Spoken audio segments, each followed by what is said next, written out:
Hello, pet parents and fellow veterinarians. I'm Dr. Donna DeBonis, the pet food vet. I'm talking to you today about some very interesting but troubling pet food recalls that have happened across the world. I want to take a moment first to thank you for joining me today. I know your time is valuable, so I have decided to set up these podcasts and YouTube videos to be a maximum of 15 minutes. And I know that you are all very interested in pet food safety. And I know that pet owners in particular are struggling, and they're trying very hard to do everything they can to research pet food so that they can find something that is healthy and safe for their pets to eat. I want to remind you too that I'm available on Facebook, Pet Food Vet, and I am available to be reached on YouTube, as well as my podcast, Pet Food Vet. So I encourage you all to reach out to me if you have any specific questions or incidents that are occurring in your own veterinary practice or to your own pet that you believe is related to the pet food that they've been eating.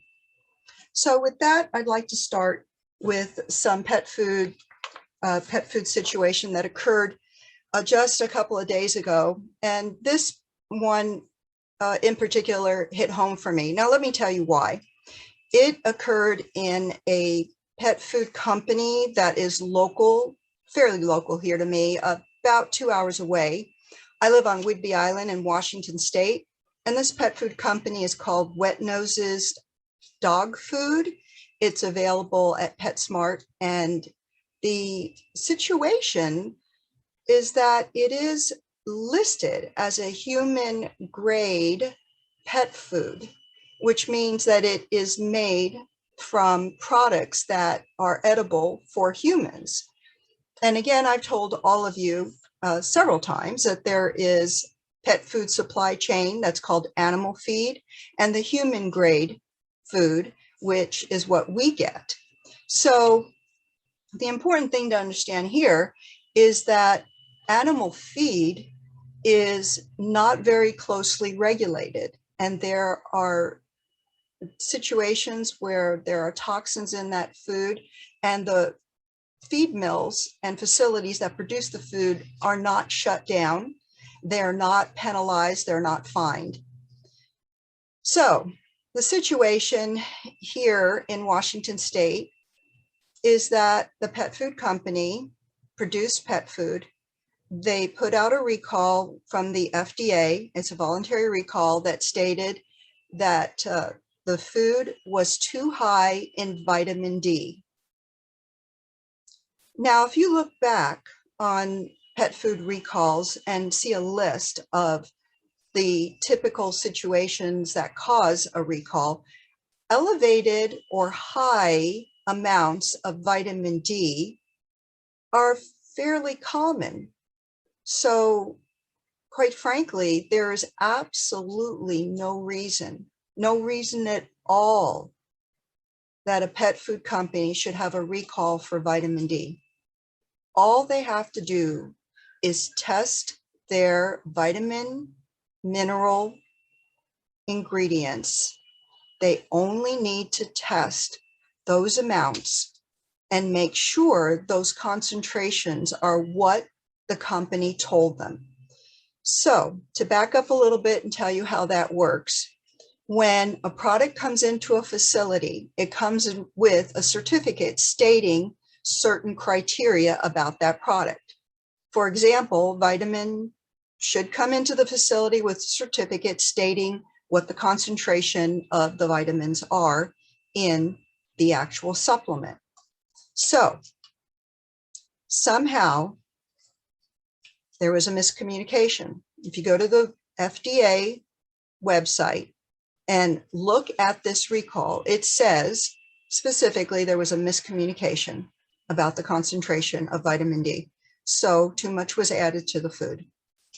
Vitamin D is toxic for people and animals in elevated amounts, more than what the body can process out.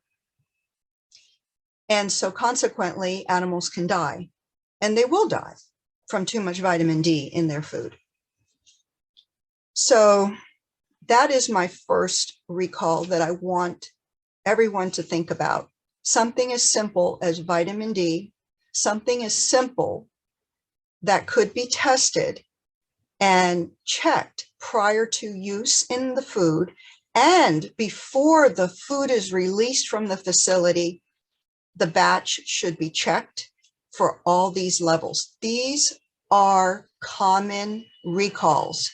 There should be a list in quality assurance which clearly states what tests should be done on every batch to verify that it is safe before it leaves the facility. So that is the newest pet food recall, wet noses in Monroe, Washington. Next, there's a recall on dog food in Australia. Okay, I can actually see many of you sitting there in wide-eyed astonishment, completely puzzled as to why I would even mention this. Well, let me tell you what I discovered several months ago when I was talking to a friend, an acquaintance, about what pet food they were feeding their pet. Well, they were extremely proud to tell me that they were feeding a pet food that came all the way from Australia. They were so proud of that. I said, why are you proud of that? Well, because look at all the recalls that the United States is having on pet food. I order this food and it's so expensive. And I could feed it. It's a very concentrated protein source. And I could feed it and I can know it's safe. I said, how could you possibly know it's safe? How do you have access to the recalls that are happening in Australia? Well, let me tell you, it was very difficult to find out about recalls in any country outside the US. Let me explain how that works. In the United States, we have the FDA. They are responsible for posting press releases about pet food recalls.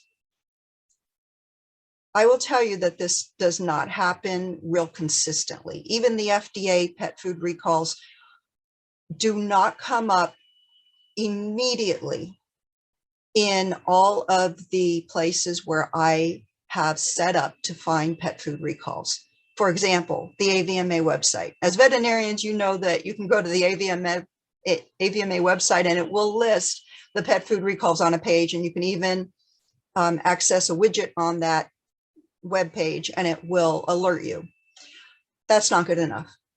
These recalls have a lag time, and the lag, it's not even a matter of the recalls happening the second that the pet food causes a problem. You have to understand, it takes a while to ascertain what is causing the problem. Pets show up at veterinary hospitals. They will have some type of, generally, GI problems, vomiting, diarrhea. And those are sometimes treated as, okay, it's just an indiscretion, or maybe the pet got into something it shouldn't have, or ate something in the yard, or what have you. And that food is not on recall yet, but it was a harbinger of a recall that will show up eventually. That's no help right then. So again, we have the pet food recalls that occur from the FDA. For a pet food to show up on recall in our media, then it has to be a really huge, long, ongoing pet food recall. An example is that this week, recall on food from, it was dog food from Midwestern Feed Mill. And it's been an ongoing, off and on, recall for aflatoxins since October of last year, October of 2020. The plant was not shut down. The feed mill was not shut down.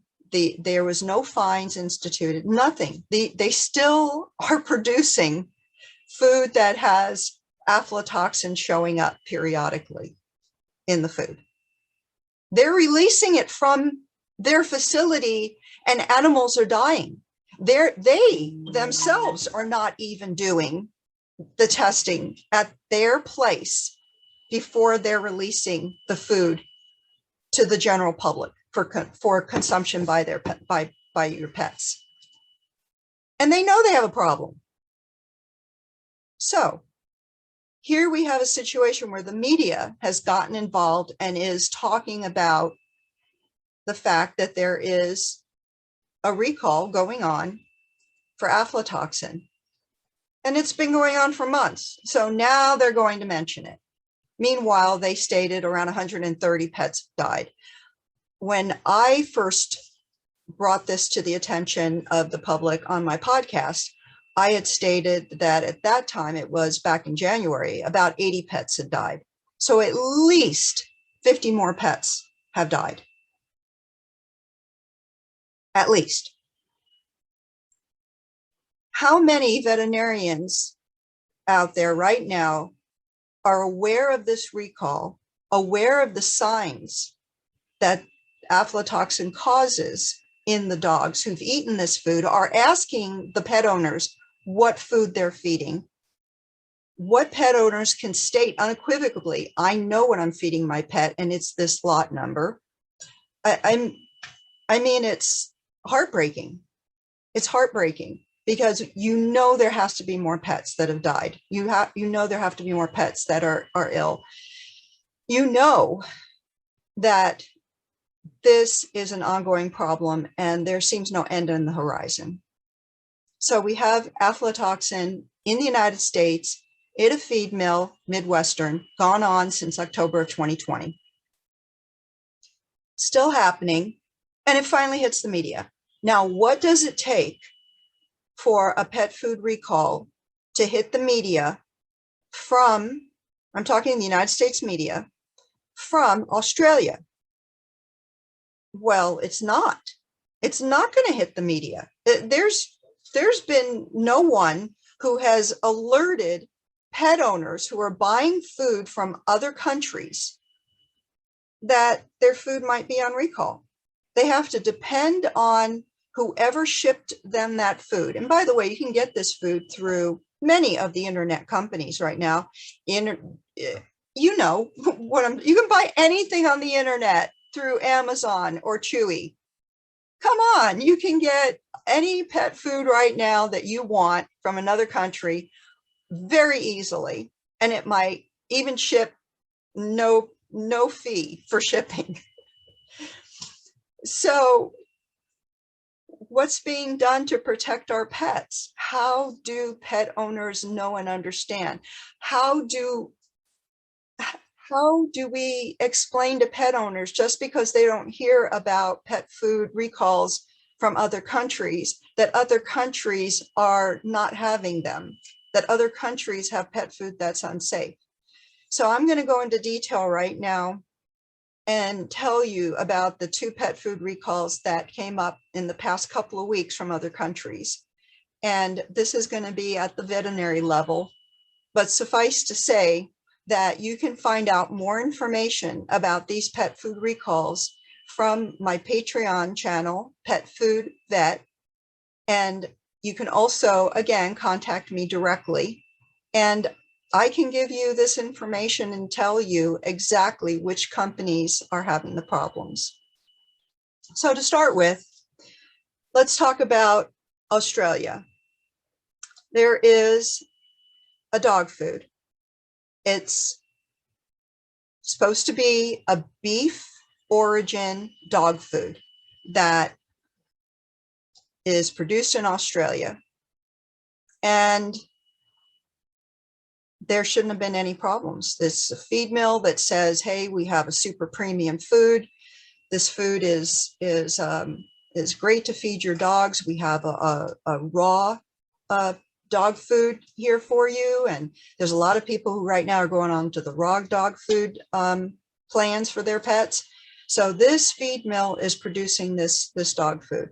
Again, supposed to be beef, cattle as the protein source. Well, a bunch of dogs started dying.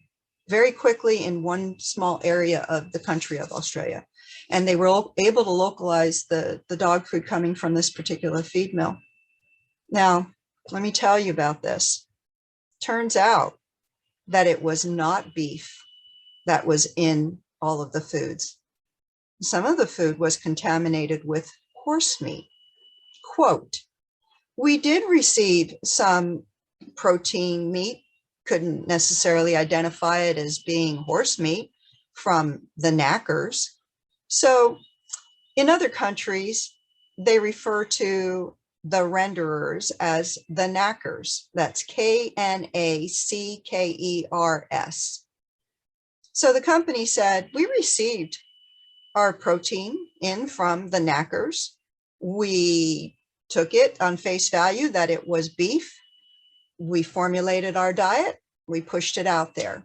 This is a family-owned company, been going for, many, many years. We're very proud of our formulation. We are deeply saddened that this occurred. So what was it that was causing the problem, that was poisoning the dogs? Well, apparently some horses that were out on the range were eating a certain type of a plant that produced a toxin that killed the horses. So the horses were picked up by the knackers. Again, in this country, that's the renderers. They were picked up by the knackers, hauled over to the feed mill and put into dog food. The poison is called indospicine. I have never heard of it before. It's a toxic plant. It occurs in Australia. If somebody came into my clinic and said, hey, my dog is acting really sick. He's got he's been vomiting. He's dying in front of us. I think, okay, sure, it's a poison. You would absolutely be thinking right off the bat that there's some type of a poison going on. And I would be hard pressed if somebody said, oh, I'm feeding this super premium food from Australia. I would even have been hard pressed in clinical practice to say, oh yeah, that's the problem. There's no way I would have known. I'm a United States veterinarian. I would not have known, unless of course I was signed up to Dr. DeBonis's pet food recall alerts. But even then, remember, animals will die first, and then the recalls occur. So again, we don't have all the information we need to keep pets safe with food that comes from another country. Think about the lag time that it's going to take to get that information to the United States. So you say, well, you know what, Dr. Donna, it's okay. I don't feed pet food from Australia. I feed pet food from that other English-speaking country, the United Kingdom. And I found this really awesome sounding cat food. This food is touted as a hypoallergenic cat food. And I'm sick of paying these prices here in the United States for hypoallergenic food. I'm going to get mine from the United Kingdom, and I'm going to get this cat food. Well, the recall that occurred the past couple of weeks in the United Kingdom, again, did not hit our media. Again, is not going to hit our FDA pet food recall list, is not going to hit our AVMA pet food recall website. That recall causes feline pancytopenia. Cats are dying like at the drop of a hat by eating this food. It's a cat food. It comes from a company called Fold Hill in the UK. Again, has some really cute, gimmicky marketing names on all of these pet foods. And cats are dying. Again, your problem is not just with pet food safety in the United States. It is everywhere. So, Dr. Donna, what do I do? Well, I've said to you, feed human grade food. Feed pet food that originates in the human grade food chain. And you've already heard me say today that there's a recall for something that vitamin D toxicosis. And I don't know what to tell you other than I am frustrated. I know you are too. What do I feed? I'll tell you what I tell people. This is the deal, folks. At the end of the day, I want you to feed a pet food that you would not hesitate to eat yourselves. Yes, I really did say that. I want you to be able to have done such a good job with your research. I want you to contact me, including me in your research. I want you to say, I believe I am safe eating this food myself. So I'm going to be able to feed it safely to my pet. That's really the answer. And honestly, that may mean that we're going to have to take food from our own refrigerators that we bought in the supermarket and formulate it into a pet food and feed our own pets from a pet food recipe that, again, I can provide you.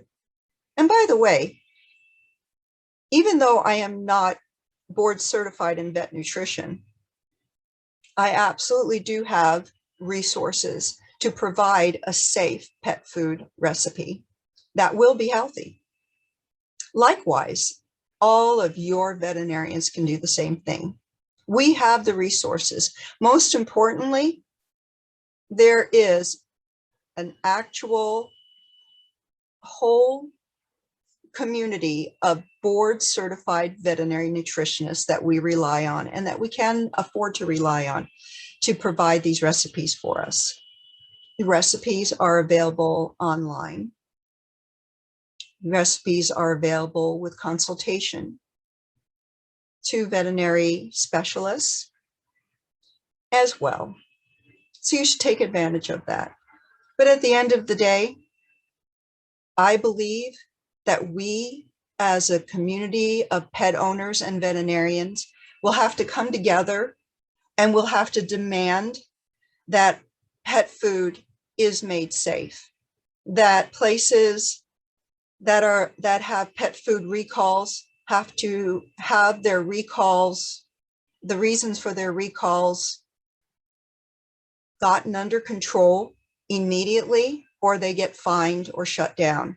They have to be treated in a very assertive manner. And there has to be accountability. There has to be repercussions. Our pets are our family. They are. We love them. We don't want to have to think that we are putting something in front of them to eat that is poisonous, that is unsafe. And that is why I have a motto: safe food for the life of your pet. I believe that safe food is healthy food. And I cannot thank you all enough for being here, for taking the few minutes with me to spend some time listening about the recent pet food recalls here in the United States, most locally here in Washington State, as well as around the world, specifically in Australia and the United Kingdom, just within the past few weeks. I want to invite you to come back again, and I want you to also please like, share, and subscribe to my YouTube channel and my podcast. And please come on over to my Patreon. For just $1 a month, you can be part of my community where we are looking at these pet food recalls and where we all come together and we are making sure that our pets are safe. Thank you all again, and I will see you soon.